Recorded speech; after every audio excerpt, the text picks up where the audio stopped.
Hello my dear students, welcome to ASAP. നമ്മളിന്ന് നോക്കുന്നത് ആൾജിബ്രയിലെ important ആയിട്ടുള്ള ഒരു കൺസെപ്റ്റാണ്. ആദ്യം നമുക്ക് ക്വസ്റ്റ്യനിലോട്ട് പോവാം. ക്വസ്റ്റ്യൻ ഒന്ന് വായിച്ചു നോക്ക്. If x square minus 2x plus 1 equal to 0, find the value of x raise to 5 plus x raise to 4 plus x raise to 3 plus x square divided by x. നമുക്കൊരു data തന്നിട്ടുണ്ട്. എന്താ തന്നിട്ടുള്ളത്? X square minus 2x plus 1 equal to 0. അങ്ങനെയെങ്കിൽ നമ്മളോട് ഇതിൻ്റെ value എത്രയെന്നാണ് ചോദ്യം. Okay, നമുക്ക് തന്നതിൽ നിന്ന് എന്ത് കണ്ടെത്താൻ പറ്റും നോക്കാം. X square minus 2x plus 1 equal to 0. ഞാൻ ഈ ഒരു ക്വാഡ്രാറ്റിക് ഇക്വേഷനെ ഞാൻ എന്ത് ചെയ്യുക? എക്സ് വെച്ചിട്ട് അങ്ങ് ഡിവൈഡ് ചെയ്യുക. എല്ലാത്തിനും എക്സ് വെച്ചിട്ട് അങ്ങ് ഡിവൈഡ് ചെയ്യുക. അപ്പോൾ നമുക്ക് കിട്ടുന്നത് എന്താ നോക്ക്. എക്സ് സ്ക്വയർ ബൈ എക്സ് എന്ത് വരും? X minus 2x by X, ഈ എക്സും എക്സും അങ്ങ് കട്ടായി പോവും.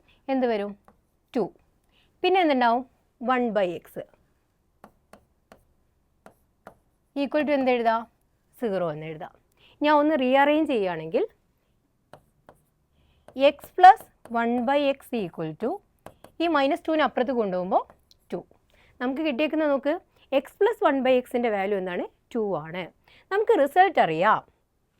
എന്താണ് result? If x plus 1 by x എന്ന് പറയുന്നത് 2 ആണെങ്കിൽ എക്സിൻ്റെ വാല്യൂ എത്രയാ? എക്സ് ഈക്വൽ ടു 1 ആണ്. ജസ്റ്റ് വാല്യൂ സബ്സ്റ്റിറ്റ്യൂട്ട് ചെയ്ത് നോക്ക്.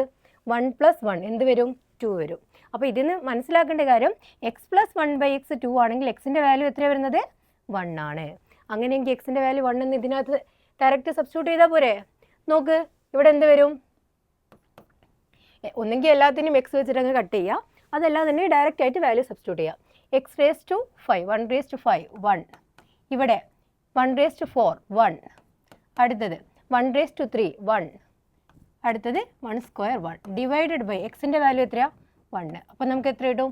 1 പ്ലസ് 1 പ്ലസ് 1 പ്ലസ് 1 എത്ര വരും? 4 ഡിവൈഡഡ് ബൈ 1 എത്ര വരും? 4 ആണ് ആൻസർ വരുന്നത്. അപ്പോൾ നിങ്ങൾ ഓർത്ത് വെക്കേണ്ട ഇത്ര മാത്രമേ ഉള്ളൂ. നമുക്ക് തന്നേക്കുന്ന പോളിനോമിയലിനെ ഒന്ന് റീഅറേഞ്ച് ചെയ്ത് കഴിഞ്ഞാൽ കിട്ടുന്ന റിസൾട്ട് ഏതാ നോക്കുക.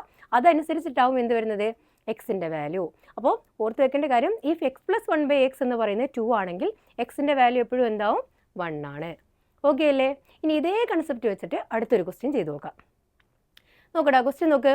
Coat theta plus tan theta equal to 2. Find cot raise to 5 theta minus tan raise to 5 theta. ഇത് ട്രിഗ്നോമെട്രിയിലെ ഒരു ക്വസ്റ്റ്യൻ ആണ്, പക്ഷേ ആൽജിബ്ര വെച്ചിട്ട് തന്നെ നമുക്ക് ചെയ്യാൻ പറ്റും. എങ്ങനെയാണ് നോക്കാം. നോക്കടാ, ഞാൻ കോട്ട് തീറ്റയ്ക്ക് എക്സ് എന്ന് കൊടുക്കാമെന്ന് വിചാരിച്ചോ. അങ്ങനെയെങ്കിൽ എനിക്ക് ടാൻ തീറ്റയ്ക്ക് എന്ത് കൊടുക്കാം? Tan theta equal to 1 by x കൊടുത്തൂടെ? കാരണം നമുക്കറിയാം cot theta into tan theta എപ്പോഴും എന്താണ്? 1 ആണ്. അങ്ങനെയെങ്കിൽ ഇതിന് മാറ്റിയിട്ട് എഴുതാം. കോട്ടിൻ്റെ സ്ഥാനത്ത് ഞാൻ എക്സ് എഴുതാം. എക്സ് പ്ലസ് 1 ബൈ എക്സ് എന്താണ് വന്നിട്ടുള്ളത്? അവർ തന്നിട്ടുണ്ട് 2 ആണ്. കോട്ട് തീറ്റയ്ക്ക് എക്സ് കൊടുത്തു, ടാൻ തീറ്റയ്ക്ക് 1 by x. X plus 1 by x 2 ആണ്. എക്സ് പ്ലസ് 1 ബൈ എക്സ് 2 ആണെങ്കിൽ എക്സിൻ്റെ വാല്യൂ എന്താ?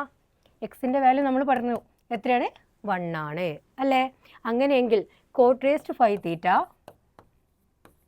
Minus tan raise to 5 theta എത്ര വരും നോക്ക്? 1 raise to 5 minus 1 raise to 5 1 minus 1 എന്ത് വരും? 0. അപ്പോൾ ഈ ഒരു കൺസെപ്റ്റാണ് ഇന്ന് നമ്മൾ ഡിസ്കസ് ചെയ്തിട്ടുള്ളത്. നിങ്ങൾ വീണ്ടും ഓർത്ത് വെച്ചോളാം. എക്സ് പ്ലസ് 1 ബൈ എക്സ് എന്ന് പറയുന്നത് 2 ആണെങ്കിൽ എക്സിൻ്റെ വാല്യൂ എപ്പോഴും എന്താണ്? 1 ആണ്. അപ്പോൾ ഇൻഫോർമേറ്റീവ് ആയിട്ടുള്ള വീഡിയോക്ക് വേണ്ടിയിട്ട് ഈ ചാനൽ സബ്സ്ക്രൈബ് ചെയ്യണം. അപ്പോൾ നിങ്ങൾ സെൻട്രൽ ഗവൺമെൻറ് എക്സാമിന് വേണ്ടി പ്രിപ്പയർ ചെയ്യുകയാണെന്നുണ്ടെങ്കിൽ, അല്ലെങ്കിൽ എക്സാമിന് തയ്യാറെടുക്കുന്ന ആൾക്കാർക്ക് വേണ്ടിയിട്ട് SSC RRB ബാങ്ക് ക്ലാസ്സുകൾ ഓഫ്ലൈൻ ആൻഡ് ഓൺലൈൻ നമ്മൾ ACEൽ സ്റ്റാർട്ട് ചെയ്തിട്ടുണ്ട്. അപ്പോൾ നിങ്ങൾ കൂടുതൽ വിവരങ്ങൾക്കായിട്ട് താഴെ കാണുന്ന നമ്പറിൽ കോൺടാക്റ്റ് ചെയ്യുക.